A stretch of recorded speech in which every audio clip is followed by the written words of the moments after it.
जल भूमि धरती अनल पंचम व्योम महान। बल बुद्धि और अहपन आठ प्रकृति जान। यह मेरी माया प्रबल भव के बीच प्रधान। इसके अंश जो वस्तु है जाल उसी का जान। हे अर्जुन जिमि सुत में सत के मोती होत। तिमि मुझ में सारा जगत जानो ओत प्रोत।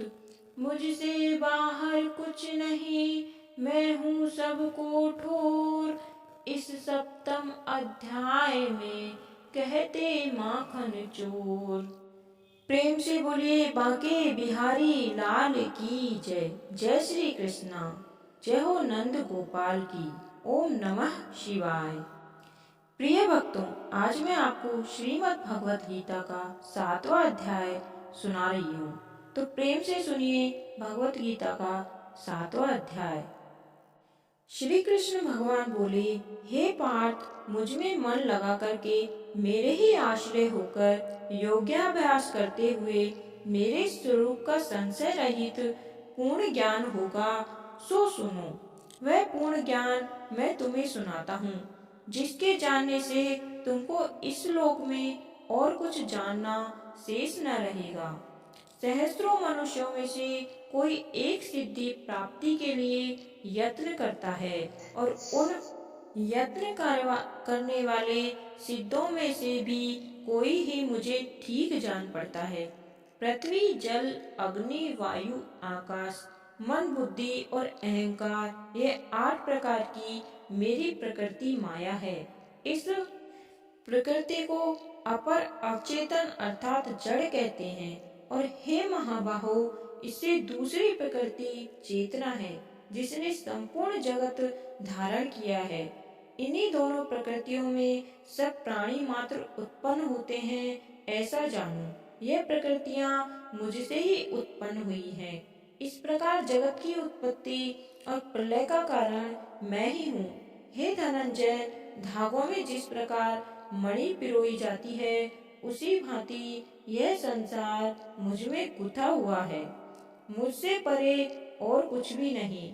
हे कुंती पुत्र, जल में रस मैं ही हूँ, चंद्रमा सूर्य में प्रभा मैं ही हूँ, सब वेदों में प्रणव मैं ही हूँ, आकाश में शब्द तथा पुरुषों में पौरुष मैं ही हूँ। हे अर्जुन, पृथ्वी में जो सुगंध है तथा अग्नि में तेज है, वह मैं ही हूँ। सब प्राणियों में, जीव और तपस्वियों में, तप में मैं ही हूँ। हे पार्थ, संपूर्ण प्राणियों में संतान बीज रूप मुझसे ही जानना। बुद्धिमानों में बुद्धि रूप और तेजस्वियों में तेज मैं ही हूँ। हे भरतवर्ष, काम और रोग रहित बलवान पुरुषों में बल और पुरुषों में धर्म के विरुद्ध जाने वाला मैं काम मैं ही हूँ। जितने सात्विक राजस तामस पदार्थ हैं, वे सब मुझसे ही उत्पन्न हुए हैं, परंतु उनमें मैं नहीं रहता हूँ, ये मुझ में है। सत्व, रज, तम, ये तीनों गुणों के भावों से यह सारा संसार मोहित रहता है। इस कारण यह इससे परे मुझे अव्यय परमात्मा को नहीं जानता। मेरी है गुणमयी और दिव्य माया अत्यंत दुस्तर है।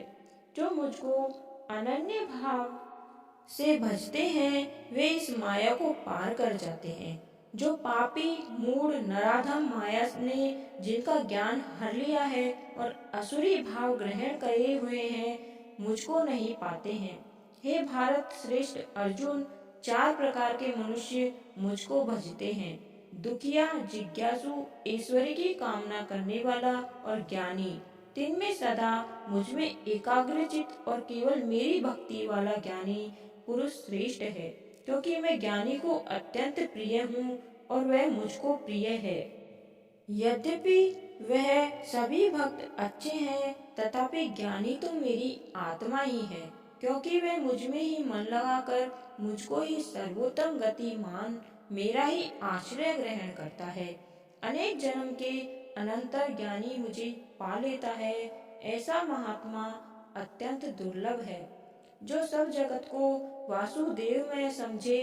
अपनी अपनी प्रकृति के नियम के अनुसार मनुष्य भिन्न भिन्न काम वासनाओं के अज्ञान में डूबकर उन फलों की चाहना से अन्य देवताओं के अधीन होकर उनकी उपासना करते हैं।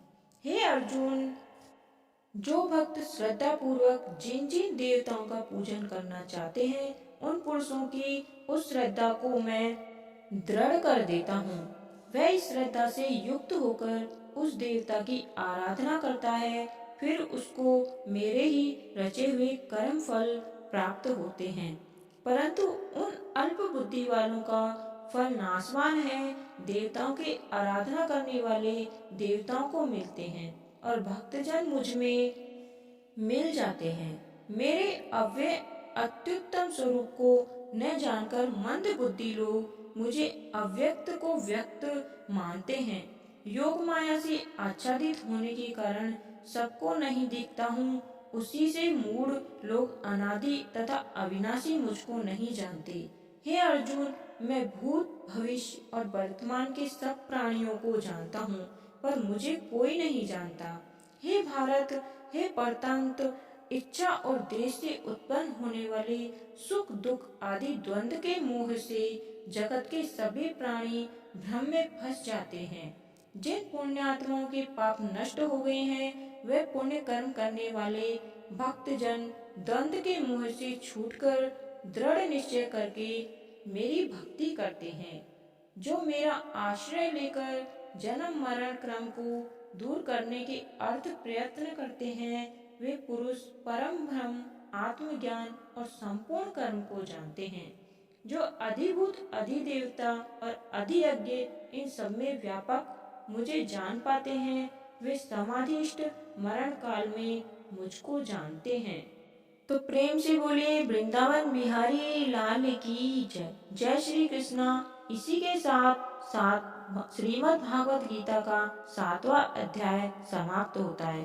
अब आइए सुनते हैं श्रीमद् भागवत गीता के 7वें अध्याय का 7वां महात्म्य। श्री नारायण जी बोले, हे लक्ष्मी, अब 7वें अध्याय का महात्म्य सुनो। एक पटेल नामक नगर है, जिसमें शंकुकर्ण वैश्य रहता था। वह व्यापार करने को नगर के बाहर कहीं को जाता था। रास्ते में शंकुकर्ण को सर्प ने डसा और वह मर गया। उसके साथी दाह क्रिया करके आगे को चले। जब लौटकर घर में आए तो उसके पुत्र ने पूछा, मेरा पितृ शंकुकर्ण कहाँ है? उन व्यापारियों ने कहा, तेरे पिता को सर्प ने डसा था, वह मर गया और यह पदार्थ तेरे पिता का ही है, जो तुम ले लो। पुत्र ने कहा, जिस सर्प ने मेरे पिताजी को काटा है, मैं उसको मारूंगा। उन व्यापारियों ने कहा, चलो बैठो और मुझे बताओ, जहाँ मेरा पिता शंकुकर्ण मरा है। व्यापारियों ने वहाँ ले जाकर उसको खड़ा कर दिया। देखे तो वहाँ एक वामी है, जिसे कुदालों के साथ खोदने लगा। जब छेद बड़ा हुआ, वहाँ एक सर्प निकला। उसने कहा, तू कौन है? मेरा घर क्यों खोदता है? उस बालक ने कहा, मैं शंकुकर्ण का पुत्र हूँ। जिस सर्प ने मेरे पिता को मारा है, मैं उसको मारूंगा। तब सर्प ने कहा, हे पुत्र, मैं तेरे पिता हूँ। तू मुझे इस अधम देह से छुड़ा और मुझे मत मार। यह मेरा पूर्व जन्म का कर्म था, सो मैंने भोगा। तब पुत्र ने कहा, हे पिताजी, कोई यत्न बताओ जिससे तुम्हारा उद्धार हो। तब उस सर्प ने कहा, हे पुत्र, किसी गीता पाटी ब्राह्मण को घर में भोजन कराओ और उसकी सेवा करो। उसके आशीर्वाद से मेरा कल्याण होगा। तब उस बालक ने अपने घर पर उस नगर में जितने गीता को पाठ करने वाले थे, उन सबको बुलाकर श्री गीता जी के 8वें अध्याय का पाठ कराया और उनको भोजन कराया। तब उस ब्राह्मण ने आशीर्वाद दिया। तत्काल वह अधम देह से छूटकर देवदही पाकर विमान पर चढ़ा। आकाश मार्ग को जाता हुआ अपने पुत्र को धन्य धन्य कहता हुआ वैकुंठ धाम को प्राप्त हुआ। तो प्रेम से बोलिए वृंदावन बिहारी लाल की जय। जय श्री कृष्णा। इसी के साथ श्रीमद् भागवत गीता के 7वें अध्याय का 7वां महात्म्य समाप्त होता है। प्रिय भक्तों, उम्मीद करती हूँ आज की यह कथा आपको बेहद ही पसंद आई होगी। अगर आपको हमारी यह कथा पसंद आई है तो चैनल को सब्सक्राइब अवश्य करें। कमेंट में राधे राधे जय श्री कृष्ण लिखें। कथा सुनने वाले व सुनाने वाले सभी का भला हो, आपकी सभी मनोकामनाएं पूर्ण हो। धन्यवाद। आपका दिन शुभ हो। अगले भाग में हमारा 8वां अध्याय अवश्य सुनें।